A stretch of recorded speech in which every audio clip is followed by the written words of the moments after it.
नमस्कार विद्यार्थी मित्रांनो, आज आपण study of IV characteristics of solar cell बघणार आहोत। तर ह्याच्यामध्ये आपल्याला ही अशा प्रकारची सर्किट डायग्राम आहे। आपल्याला सुरुवातीला काय करायचं आहे की इथे ही आपली सोलार सेल आहे। सोलार सेलच्या समोर आपल्याला लॅम्पनी लाईट हे करायची। तर ह्या सोलार सेलला पॅरलल आपल्याला व्होल्टमीटर जोडायचं आहे। त्याच्या सिरीजमध्ये रेजिस्टन्स बॉक्स घ्यायचा आहे व्हेरिएबल, त्यात इन्फिनिटी की असणं आवश्यक आहे। त्यानंतर आपल्याला मिली एम्मीटर सिरीजमध्ये जोडायचा आहे आणि तो आपल्याला इकडं व्होल्टमीटर आणि सोलार सेलला कनेक्ट करायचा आहे। तर आपण ॲक्च्युअल प्रॅक्टिकल कसं करायचं ते आपण पाहणार आहोत। तर हा आपला लॅम्प आहे, सुरुवातीला आपण लॅम्प ऑन करणार आहोत। तर त्याच्यासमोर आपण सोलार सेल ठेवलेली आहे। तर सोलार सेल ठेवल्यानंतर त्याच्या सोलार सेलच्या पॅरलल व्होल्टमीटर आहे। व्होल्टमीटरच्या सिरीजमध्ये रेजिस्टन्स बॉक्स आहे, त्याच्यामध्ये इन्फिनिटी की आहे आणि त्याच्या सिरीजमध्ये आपण करंट मीटर टाकलेला आहे आणि करंट मीटरचा एक एंड व्होल्टमीटर आणि सोलार सेलला कनेक्ट केलेला आहे। तर सर्किट डायग्रामप्रमाणे आपण हे कनेक्शन पूर्ण केलेले आहेत। तर सुरुवातीला आपल्याला शॉर्ट सर्किट करंट आणि ओपन सर्किट व्होल्टेज ही मेजर करायची आहे आणि त्यानंतर आपल्याला ऑब्झर्वेशन टेबलनुसार आपल्याला बाकीच्या रीडिंग घ्यायचे आहेत। तर इथं जर पाहिलं इथं शॉर्ट सर्किट करंट, आता ह्या शॉर्ट सर्किट करंटमध्ये आपण काय केलेलं आहे की आपण सर्किटला शॉर्ट केलेलं आहे, त्यावेळेस जो करंट पास होईल सर्किटमधून तो आपला शॉर्ट सर्किट करंट असणार आहे। तर आपण इथं पाहत आहोत की काय करायचं आहे, रेजिस्टन्स बॉक्समधून इन्फिनिटी की काढायची।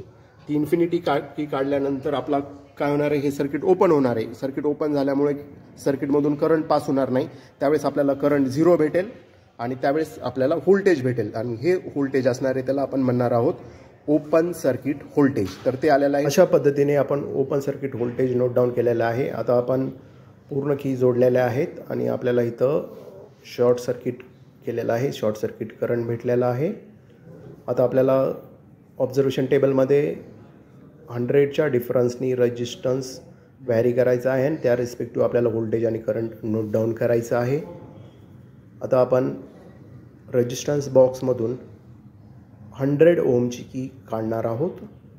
तर आपण 100 ओमची की काढलेली आहे।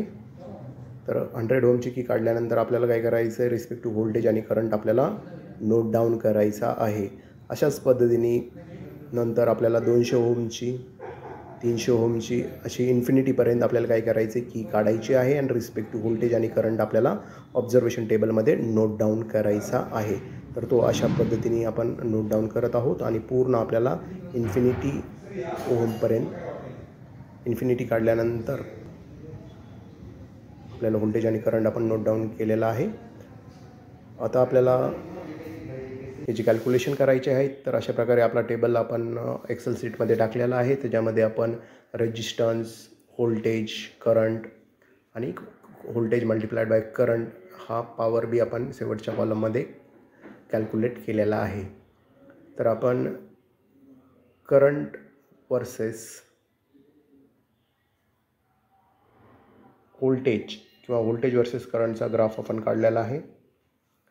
दुसरा ग्राफ आपण करंट वर्सेस पॉवरचा काढलेला आहे, त्यानुसार आपल्याला मॅक्झिमम पॉवर भेटलेला आहे सेकंड ग्राफमध्ये।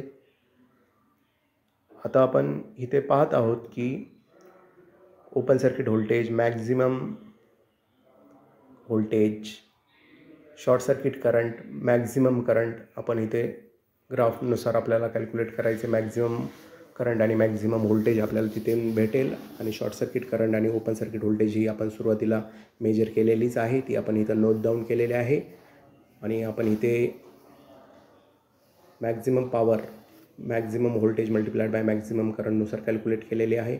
तर इथं लाईट आपण सोलार सेलवर टाकलेली आहे, व्होल्टमीटर पॅरललमध्ये जोडलेला आहे, त्याच्या अक्रॉस सिरीजमध्ये आपण रेजिस्टन्स जोडलेला आहे आणि करंट मीटर थ्रू व्होल्टेज आणि सोलार सेलला आपण अशा प्रकारे कनेक्ट केलेले आहेत आणि त्यानुसार आपण ओपन सर्किट व्होल्टेज आणि शॉर्ट सर्किट करंट आपण इथे नोट डाऊन केलेला आहे।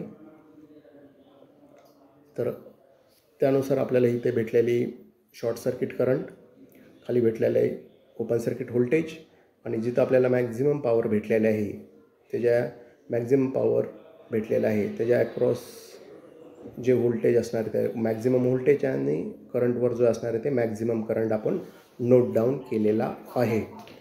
अशा पद्धतीने आपल्याला मॅक्झिमम पॉवर बी आपण कॅल्क्युलेट केलेली आहे.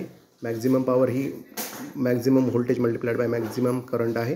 तर field factor is the maximum useful power divided by ideal power multiplied by 100. तर maximum voltage, maximum current, short circuit voltage, open circuit voltage आणि शॉर्ट सर्किट करंट याच्या व्हॅल्यू आपण टाकलेल्या आहेत. त्याला मल्टिप्लाइड बाय आपण 100 केलेला आहे.